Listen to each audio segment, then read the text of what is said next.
That boy who used to spend days in the garage with only his imagination and a couple hand tools has gotten lost in the grind of the real world. I think it's time we find him. Fence pickets are everywhere. You cannot turn on YouTube without seeing the latest fence picket planter. And I think I found the perfect companion for it. And you can make it for about $1. But we don't have pickets here. So I took some scraps I had from an old deck project. I ripped a 2x4 in half to give me my two 5/8" boards. So those are my pickets. And I have a chunk of baluster. This is a crazy easy build. I made it far harder in my head when I was trying to build it. Originally, it was for my kitchen to go between the windows. When I got done, it didn't look right. So I flipped a switch to the outside. My porch is in dire need of curb appeal, and hanging baskets, they've always been a favorite. I think these hangers will fit great with my craftsman style house. I'm going to leave one, let's call it the base, at 3.5 inches width. And we'll cut it in at 14 inches. So 14 inches on the back. This other one, we're going to rip it down to a 1x3, so 2.5 inches.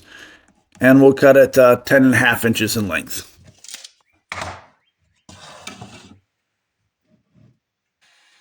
At the miter saw, I cut the boards to length. A 14-inch and then 10.5 as marked.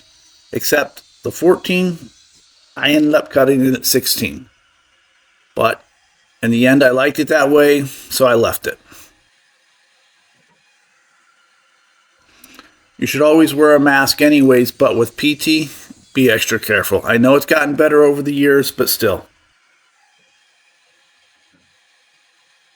At the table saw, I ripped the stock to size, 2.5 on the 10-inch board. And that did exactly what I was trying to avoid. That sliver, it slipped into the saw, probably not be an issue, but I had a larger one from a 2x4 come flying back out at me, didn't hit me, but man, it scared the crap out of me. I think it's time to make a zero clearance insert. Next, we marked the baluster. It's pretty easy. I went with 9 inches on the straight for one and 7.5 on the other. Taking my speed square, I draw a 60-degree angle on one end. The other will be 30. The full cut list is in the description as always.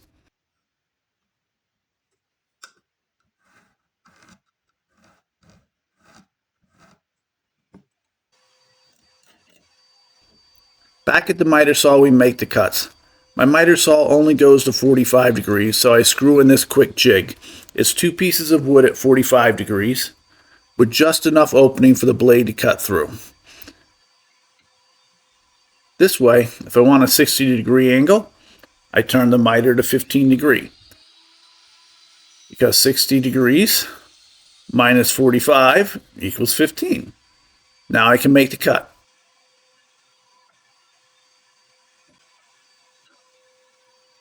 I remove the jigs and cut the other end to 30.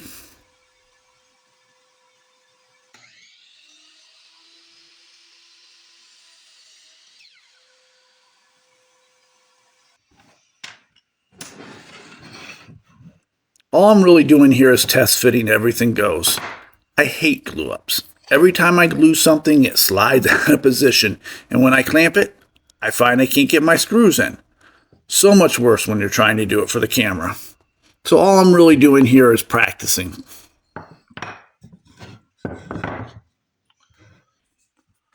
I use my 1-2-3 block to hold up the top brace 1 inch off the table and drill a 2-inch screw in from the back.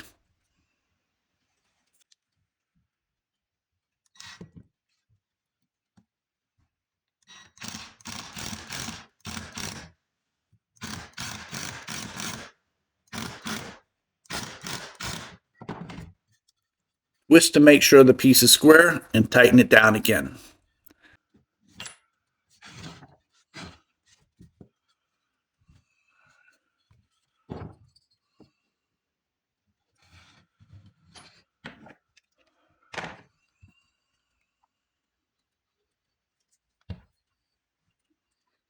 The angle brace goes on easy enough. Glue on each end, Put it down, slide it around a little, make sure both edges are flat everywhere.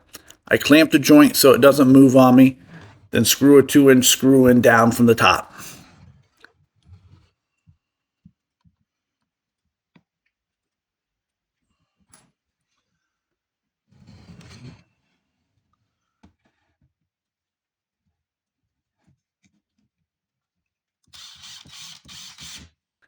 I line up the bottom edge by sight and drill from the back, 1.25 screw here. You don't want to go through the front.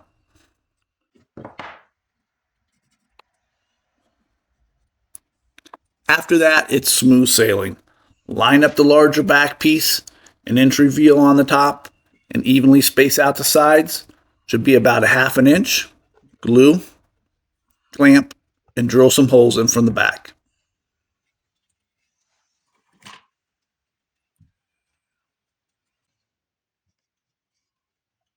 I use 5 screws, I think. 3 1/4 inch screws holding the 2 back pieces together.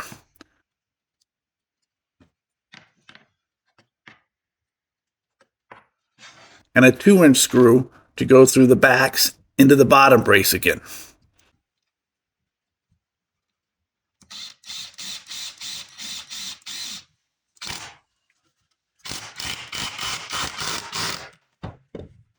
A 2.5-inch screw, a line to go again into the top brace, giving more support. Wipe up the glue and let it dry.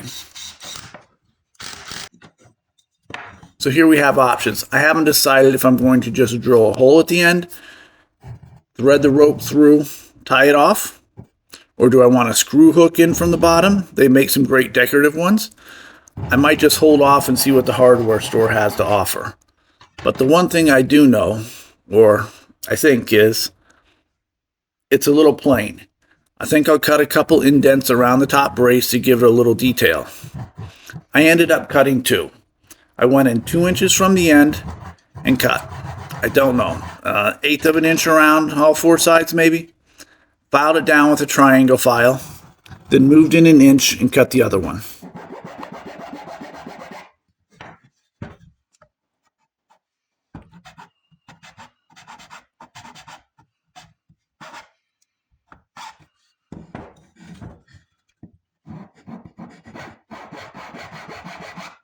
This looks good.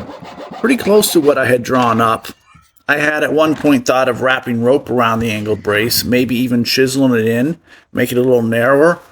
But really, I don't think it's a big enough brace to do that without it looking forced. Speaking of the brace, some might be asking why. Why did I do it at 45 degrees? It sure would have been easier, and yeah, I don't really have an answer other than I didn't want to. Look, I have quirks, I get it.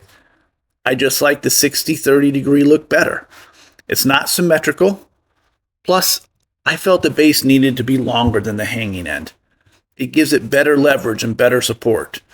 So the brace going taller than it is wider looks right to me. Really, the only thing left to do is a strength test. I don't think I'll be hanging anything too heavy on them. My hanging baskets tend to be lighter. I keep the heavier planters on the ground.